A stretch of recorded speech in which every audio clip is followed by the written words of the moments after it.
Quantos jogos faltam? 14, né? 14 jogos. O Corinthians precisa de um cara que faça pelo menos 6 gols que dê pontos para o Corinthians. Não adianta fazer gols e o time perder. Precisa fazer gols que dê 3 pontos para o Corinthians, pelo menos em 3, 4 jogos. O Corinthians precisa de cara que faça gols. Qual é o artilheiro do Corinthians no campeonato, Marília? Você sabe? Yuri Alberto. Não Quantos é, não, gols? na temporada. Não, na temporada não. Não, Na temporada não interessa. Porque os gols que ele fez na temporada não foram no Brasileiro. Para salvar o Corinthians. Quantos gols ele Mas fez? é que é alguém que faz gol, né, Casão? Mas é alguém que faz gol. Não, tudo bem. Mas o campeonato é agora. Ele tá caindo. O Corinthians tem Copa do Brasil essa semana, depois tem Copa Sul-Americana. Não, ele tem 4 que pode gols. jogar nesse... Não, mas eu tô falando que não pode abrir mão. Eu tô perguntando só quantos gols ele tem no campeonato. 4. No Brasileiro, 4. 4. Ele precisa fazer mais 6. Porque se você for esperar 6 do Pedro Raul agora, você pode esquecer.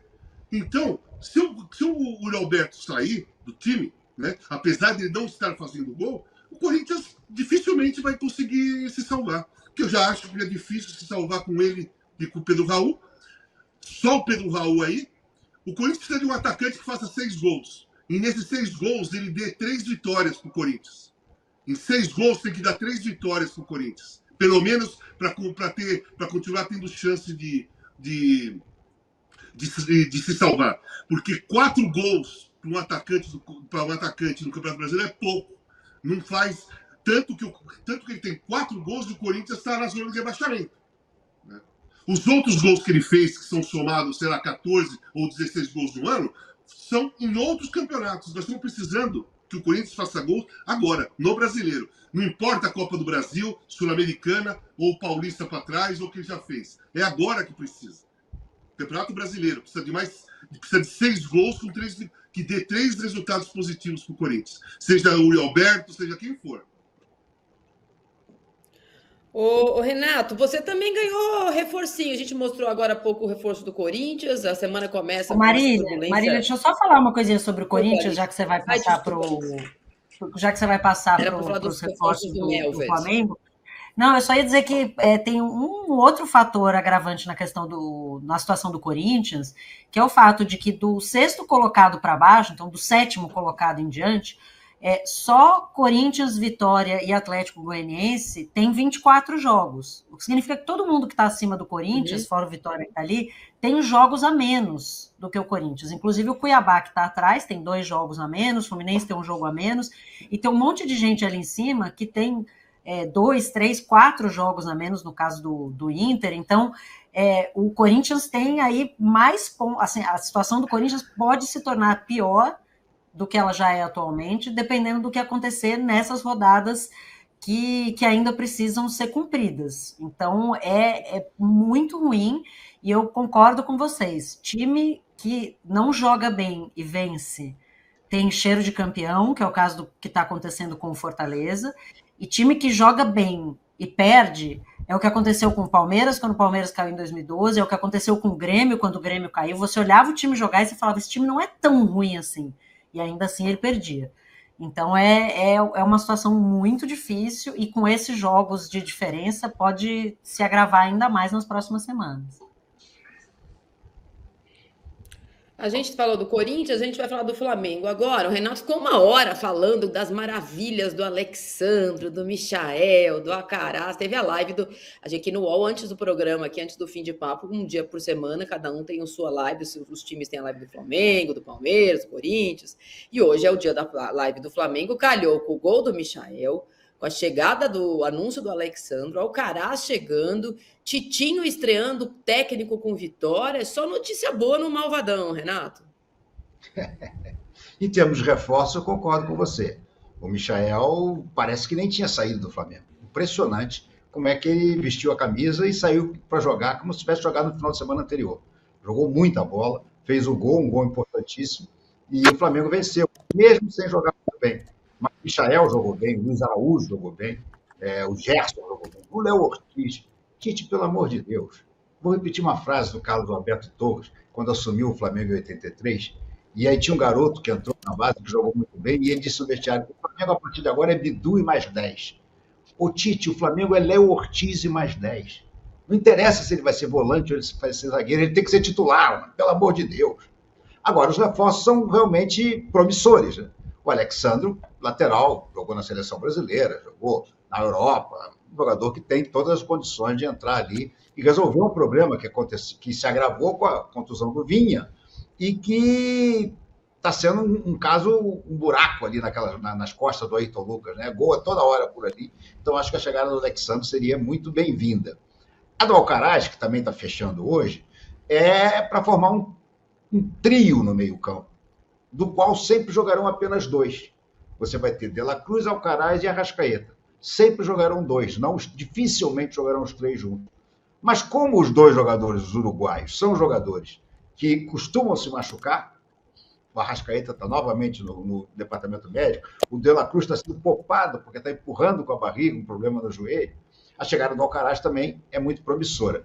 E ainda tem o Gonzalo Plata, né, que é o equatoriano também, que é um corisco lá pela ponta direita.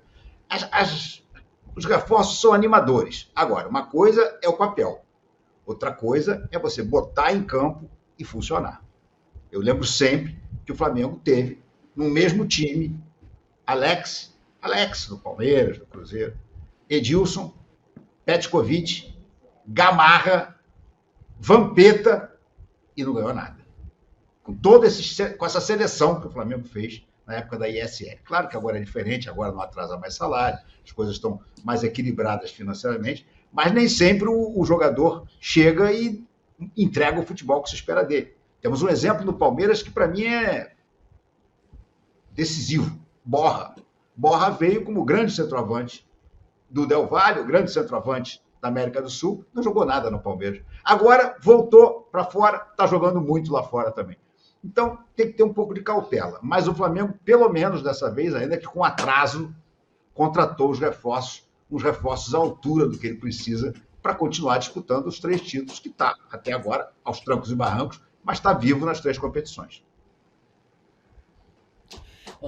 Quem está vivo nas 3 competições também, e a gente passou um mês meio que falando pouco, foi do São Paulo. O São Paulo deu uma sorte na bolinha que a gente falou, bom, essa oitava de final do São Paulo, com todo o respeito que merece o esquerdo aqui, e o tratamento institucional exemplar que o São Paulo está dando na retaguarda, que o jogador uruguaio se recupere, que a família dele tenha retaguarda aqui no Brasil. Imagina passar por essa situação ainda fora do seu país, uma mulher que acabou de dar à luz, a esposa dele. Mas o São Paulo, que tem feito igual o Zubeldia, os chiliques todos, ele tem feito igual o Vojvoda. Ele tem usado o time reserva e o São Paulo está lá. O São Paulo não sai do grupo do pelotão de frente. Está nas 3 competições, venceu no final de semana. Quando perdeu semana passada para o Palmeiras, daquele jeito, 2-1, foi com o time reserva e não foi goleado. Não faz jogos exuberantes, é verdade. O primeiro jogo contra o Nacional fora de casa foi naquela linha do limite, na volta de casa ganhou por 2-0. O São Paulo está nas 3 competições, essa semana tem o Galo, o casal, e depois tem o Botafogo, daqui um mês só o Botafogo, aliás, 3 semanas o Botafogo, e está lá no pelotão de frente. Faz algum tempo que a gente não vê o São Paulo consistente dessa forma. Eu não estou dizendo que o São Paulo disputa o título brasileiro, acho que não disputa, mas para ser campeão da Copa do Brasil no ano passado com o Dorival, era só Copa. Ai, meu Deus, com o Diniz, para ser campeão brasileiro e depois não conseguiu, largou as Copas. Então, cada hora era uma coisa. Agora o São Paulo está conseguindo carregar as 3 mochilinhas ali. Uma melhores que as outras, mas está carregando as mochilinhas. Eu acho que no brasileiro fica lá em cima, não cai, não cai, não cai para a segunda divisão, não desce muito ali, vai ficar lá em cima, não vai disputar o título. Eu acho que não tem ainda um time para disputar o título. Pode ir à frente, pode ir adiante na Copa do Brasil e também pode ir adiante na Libertadores. Mas eu acho que a coisa mais importante para o São Paulo, o que aconteceu de melhor para o São Paulo foi o Rames Rodrigues ter ido embora. O Rames Rodrigues ia ser um problema para o São Paulo enorme, enorme. Sabe? Ia ficar lá perturbando, ia querer jogar, toda hora ia ter bico, e aquela coisa toda, o ambiente ia ficar pesado, jogadores não iam gostar, ia ficar mal com a torcida ia vaiar, enfim, ia ser um inferno. Ele saiu, o São Paulo ficou na boa. O São Paulo ficou ótimo. E outra coisa, o São Paulo caiu do céu pro Rames Rodrigues. Aí ele fez o que fez, se ofereceu para o Atlético de Madrid, não deu, River não deu, não sei quem não deu, Everton não deu, foi pro Raio Vallecano. Compara o Raio Vallecano com o São Paulo. Foi onde ele foi parar, no Raio Vallecano, Rames Rodrigues. Então o São Paulo se livrou de um problema. Por isso que eu acho que está mais leve. O Zubeldia também não tem muita preocupação com o grupo, todo mundo aceita, todo mundo está fechado ali, e o São Paulo vai adiante. Eu vejo o São Paulo bem mais forte para o ano que vem. Se não sair o Zubeldia, se ficar ali, contratar mais uns caras, eu acho que aí o ano que vem já pode entrar na luta de Campeonato Brasileiro também. Mas por enquanto são Copas. Mas tá vivo aí. Acho que a torcida do São Paulo tá delirando, né? Porque quanto tempo faz que o São Paulo, pelo menos, não tinha uma equipe competitiva assim, que ganhava jogos, que ia adiante nas competições. Enfim, São Paulo tá na boa. Tá na boa. Mesmo que não aconteça nada até o final do ano, tá? Mesmo que não aconteça nada assim, de importante até o final do ano. Mas o São Paulo tá na boa, numa preparação para um time melhor pro ano que vem.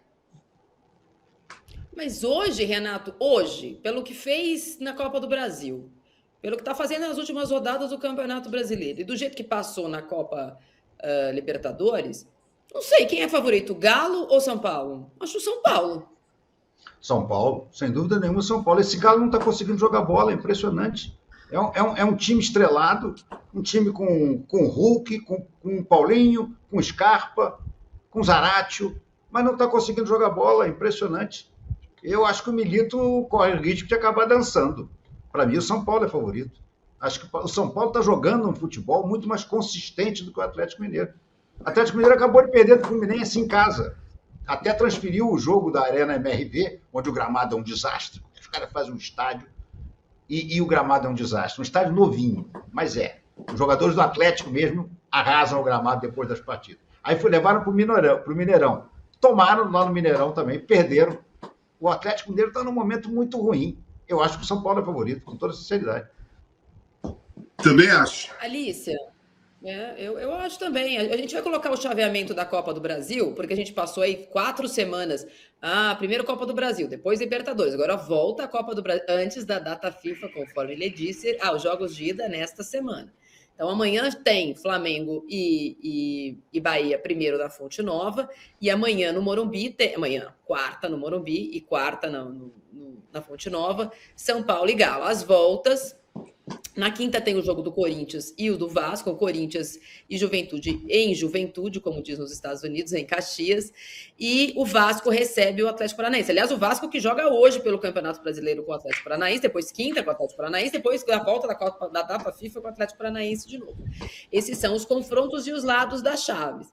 Eu acho que eu brinquei, eu estou lendo aqui no chat Café com Leite e tal, eu acho que a Copa América, a saída do Rames Rodrigues, e essa temperatura morna que o São Paulo manteve dos assuntos fora do CT nesse período foram muito benéficos para o Zubeldia, Alícia. O Paulo fora das manchetes deixou, tirando o Zubeldia ficou nas manchetes, no lugar do Rames Rodrigues, os chiliques e as expulsões. Mas o jogo, os resultados, não teve grandes oscilações. Se classificou, empatou fora de casa, depois ganhou por 2-0. Na Copa do Brasil também se classificou sem muito tropeço, sem muito suspiro, sem ter que ir para os pênaltis, sem ficar desesperado. E aí a gente passou um mês quase sem falar do São Paulo jogando. Eu acho que isso tem muito a ver também, Marília, com expectativa, né? Se a gente olhar, por exemplo, para os confrontos da Libertadores, né, nos jogos de ida, o Flamengo ganhou de 2-0 do Bolívar e tomou muito mais porrada do que o São Paulo, que jogou contra o Nacional, empatou fora de casa, que teoricamente é um bom resultado, mas num joguinho muito ruim, praticamente sem chance de nenhum dos lados. E estava tudo bem, porque conseguiu um empate fora de casa e no Morumbi vai prevalecer, como de fato prevaleceu.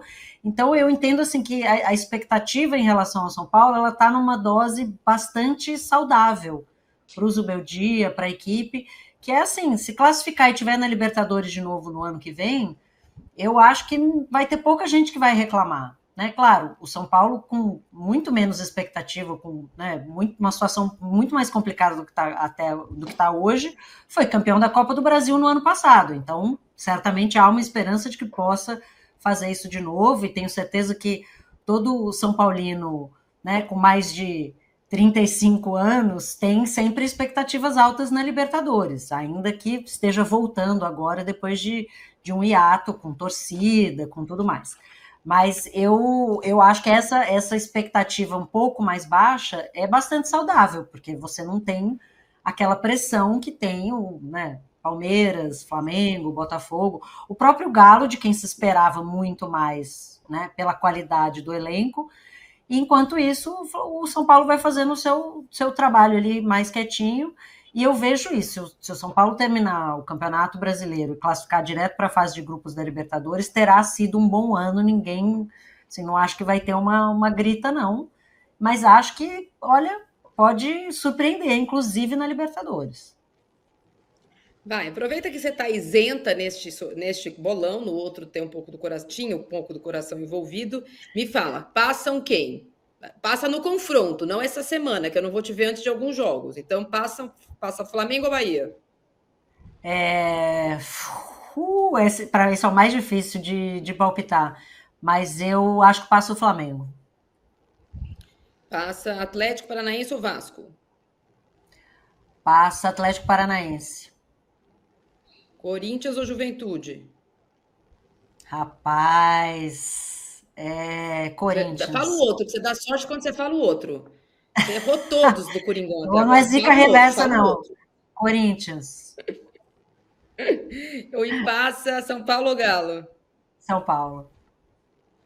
São Paulo. Renato, eu preciso te dizer que você e Bodão ganharam você e o Bodão ganharam a semana da Libertadores e Sul-Americana, porque todo mundo errou 2 e vocês erraram só 1. Você errou só o Vasco, acho, passou o Bragantino. Não, você errou só o Corinthians, passou o Corinthians e não o Bragantino. E o Bodão só errou o Fluminense, que ele colocou o Grêmio e passou o Fluminense. Vocês ganharam o café de todo mundo.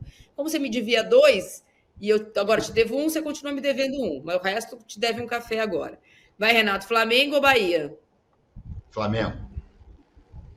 Atlético Paranaense ou Vasco? Vasco. Corinthians ou Juventude? Juventude, claro. Sempre. Você tem que fazer isso. E você vai gostar, porque sempre eu voto contra o Corinthians inteiro. São Paulo ou Galo? São Paulo. Casa Grande, Flamengo ou Atlético ou Bahia, desculpa. É difícil isso aí, hein? Difícil isso aí. Mas eu vou de... Eu falei Bahia outro dia e agora eu vou mudar de ideia. Flamengo. Vai. Atlético Paranaense ou Vasco? Vasco. Vasco. Corinthians ou Juventude? Juventude. Aí, tá vendo? Vocês... E São Paulo ou Galo? São Paulo. A nossa audiência mineira hoje naquela felicidade. Lá, o lado azul feliz. Eu vou aproveitar esse pedaço da Copa do Brasil, porque a gente falou que durante algumas semanas, quando eu tinha apurado isso, estava demorando o sorteio da Copa do Brasil e as datas por conta da data FIFA. Saiu a convocação, Renato não estava aqui na sexta-feira, saiu a convocação e por causa da convocação empurraram o jogo do Flamengo e volta com o Atlético com Bahia. E o Galo, a volta com o São Paulo, empurraram porque havia jogadores brasileiros convocados e todas as seleções sul-americanas jogarão na terça, dia 10, e a volta será dia 12. Obviamente que os times que têm jogadores que serão convocados para outras seleções, como esse do Corinthians que chegou hoje, já está convocado para a Venezuela, não poderá voltar para jogar no dia seguinte o jogo da volta, porque está sendo convocado por outra seleção. Renato, rapidinho, você não deu um pitaco da seleção brasileira, não temos o seu corte da seleção brasileira. Se você gostou, adorou, deu para o gasto, o que você achou do time que o Dorival chamou 2 machucados do Melvert? Como assim? Pois é. O Pedro, que parece que está sendo preparado para a seleção brasileira, né? E quem é o outro que foi convocado do Flamengo? Machucado? Não, Gerson. Não, Gerson foi machucado. Ele colocou o... Não, Gerson e Pedro, mas o Gerson está bem. Chamou Luiz Henrique machucado. Exatamente. O Luiz Henrique já está jogando. E o Pedro, pelo visto, volta contra o Corinthians. Então, vai jogar contra o Corinthians e vai se apresentar à seleção. É o fim do mundo, né? Mas, enfim, achei a convocação razoável. Agora, a situação do Brasil é bem complicada, né, gente? Nós estamos em 6º lugar. O Brasil não jogou nada na Copa América. Olha, é preocupante, viu? Não é que não vai classificar para a Copa, porque vai classificar até o cachorro vira-lata que entrar e invadir o campo, como acontece na América do Sul.